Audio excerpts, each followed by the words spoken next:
And we move down to Stamford Bridge. Chelsea against Nottingham Forest. Forest taking the lead in the second half through Chris Wood before Noni Madueke equalising, and it was a point apiece in this one. So for all that Chelsea were exceptional, Cole Palmer was unplayable against Brighton. Forest have learned their lesson, and they're a decent side. They're a side that'll be fine. They'll probably be mid-table. They've already gone to Anfield and they've won, and they've gone to Stamford Bridge and they've got a point. So, Janusz, when you look at what Brighton did, they defended far too high up with the high line. Forest have come there, they've set out their stall, they've taken the lead, and they've got a point. Will they be happy with that, the way things transpired? Well, Forest will be extremely happy, right? I'm assuming you're asking me about Forest, right? A going man down on top of that. You're a goal up, so I know they're a man down, but you take a point before the game, don't you, if you're Forest? Well, absolutely. And as you've mentioned, I mean, they've won at Stamford Bridge last season, right? And as you've said, they've won it at Anfield.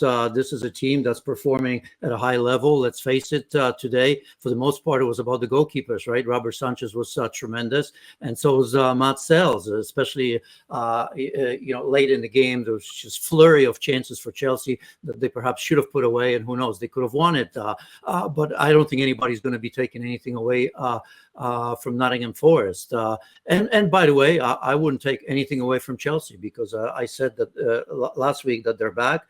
This week, I'll just say continue to trust the process, because Enzo Maresca is showing on so many levels that he's got a hold of this team and they're enjoying playing for each other. That youthful exuberance is showing as well. Look where they are in the table. They could have been higher, but I think, as always, there are going to be disappointments as the season goes on. This is not going to go on forever. They're going to lose, but I don't think there's going to be panic. This is a much different Chelsea team. And sorry for segueing there, than we've seen under Abramovich, where it was always about now. I don't think this is just about now. Everybody recognizes, from pundits to fans, that this season is for learning, and the now is going to be next season. So it's a point of peace, and they stay where they are, LME, because Villa drew with Manchester United.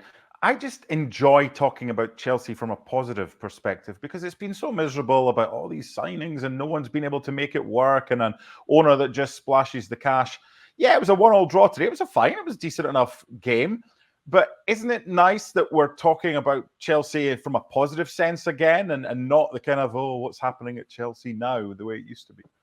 Yeah, definitely. On the positive side, as everything that we've talked about, Enzo Maresca, I've been very pleasantly surprised with how he has been able to just get this team going from the get-go, especially because externally there are things going on, right? Like regarding the board and ownership struggles. But on the pitch, Enzo Maresca has given them an identity, and I think it's the right one because of this team. They're actually exactly what Manchester United need, looking at the squad and needing an identity, needing something to be consistent, and that's what Chelsea's doing.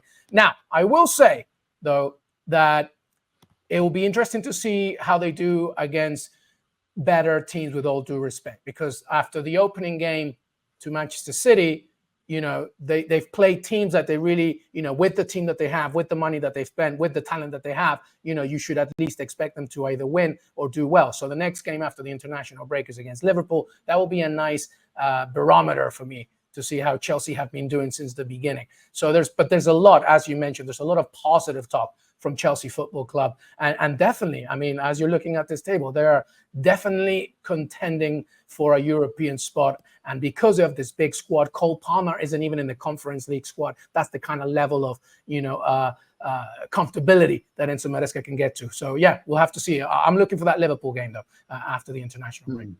Yeah, well teed up. Final word on this one from Rob before we rack up Sunday's ESPN FC Live. LME mentioned it's Liverpool away next. Obviously, they've got Panathinaikos, but let's not discuss the Conference League. Their next 3 league games are Liverpool away at Anfield, Newcastle at home, and Manchester United at Old Trafford. What are Chelsea looking for from these 3 games to make people sit up after that game at Old Trafford and go, wow, that's 3 decent results they've just had in the league, and we've got to start taking them seriously, Rob? I don't even think that it's about results in those 3 games with Chelsea. I think that it would be about performances and maintaining that identity and that pattern of play. I think that Maresca's come into a situation at Chelsea that I think most people would understand was quite messy. And so you've started the season relatively well with some good performances and also some good results. Now you've got a run of games against those big teams that LME just mentioned. I don't think that Chelsea fans are expecting Chelsea to take 9 points from those games. I think they would be relatively happy or relatively encouraged to see the team be competitive, show that they can match those teams on any given day, and maintain that pattern and that identity that Maresca has drilled into them, because at least that would be evidence of progress. And that, you know, once Maresca has more time with these players and more time on the training field to get his ideas across, that eventually when you do face that type of team again, maybe later in the season or maybe next season, that you are going to be capable of taking 9 points from those 3 games. I think really Maresca is right. I mean, I think every interview I've heard, he sort of said step by step. And I think at this very, very early stage of his reign, that's fair enough.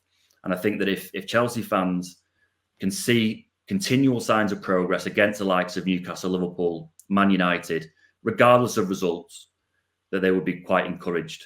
I think that at the moment for Chelsea, I think that's probably more important than anything else right now. And stop, really good. Sorry, Anna. And stop protecting Nkunku, because that's your number 9, right? I mean, at least in my opinion, he's got to play. He's better than Nicholas Jackson. Is more clinical and has more culture in his game.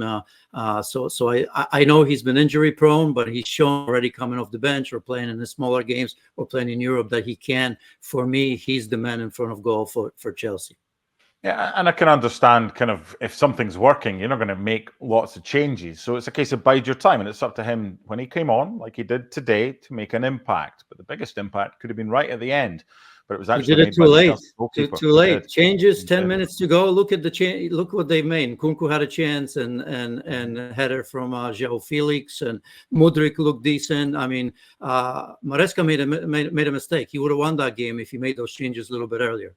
Nearly lost it at the end, but Robert Sanchez to the rescue. Good point for Forest, with James Ward-Prowse especially sent off with 12 minutes to go. So honours even in both games. Villa 0, Man United 0, and Chelsea 1, and Nottingham Forest 1. My thanks to LME, to Rob, and to Janusz. Remember, ESPN FC every night on ESPN Plus, and ESPN FC Live on YouTube every Wednesday and Friday at 12 Eastern. Bye.